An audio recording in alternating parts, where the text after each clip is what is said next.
रत्नागिरी जिल्ह्याच्या दहशतवादी विरोधी कक्ष यांना एक माहिती मिळाली की पूर्णगड पोलीस ठाण्याच्या हद्दीमध्ये एका चिरेखानीवरती अनधिकृतरित्या प्रवेश केलेले 13 बांगलादेशी नागरिक वास्तव्य करत आहेत किंवा त्या ठिकाणी काम करत आहेत। त्या माहितीच्या आधारे त्या पथकाने त्या ठिकाणी छापा टाकला असता त्या ठिकाणी हे नागरिक त्या ठिकाणी आढळून आले। त्यांच्याकडे भारतीय असल्याबद्दलचा कुठलाही पुरावा आढळून आला नाही, तर ते बांगलादेशी नागरिक आहेत अशा प्रकारची खातरजमा झाली। ह्या माहितीच्या आधारे पोलिसांनी पासपोर्ट नियम तसेच परदेशी व्यक्ती अधिनियम यांच्या अंतर्गत एक खटला पूर्णगड पोलीस स्टेशनअंतर्गत दाखल केला।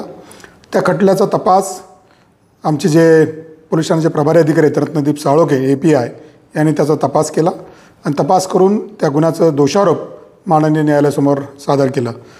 हा दोषारोप सादर केल्यानंतर त्या खटल्याची सुनावणी त्वरित सुरू झाली आणि ह्या कालखंडामध्ये सुनावणी दरम्यान माननीय न्यायालयाच्या हे निदर्शनास आलं की हे लोक बांगलादेशी नागरिक आहेत आणि त्या अनुषंगाने आज दिनांक 3 एप्रिल 2025 रोजी या 13 व्यक्तींना रत्नागिरीचे मुख्य न्याय दंडाधिकारी श्री निखिल गोसावी सर यांनी प्रत्येकी 6 महिन्याची साधी कैद व 500 रुपयाचा आर्थिक दंड अशा प्रकारची सजा सुनावलेली आहे।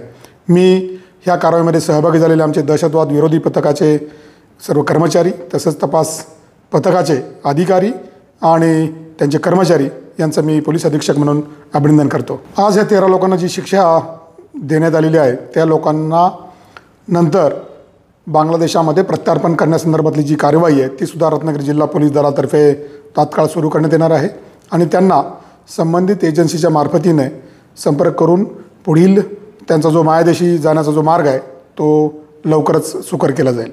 धन्यवाद।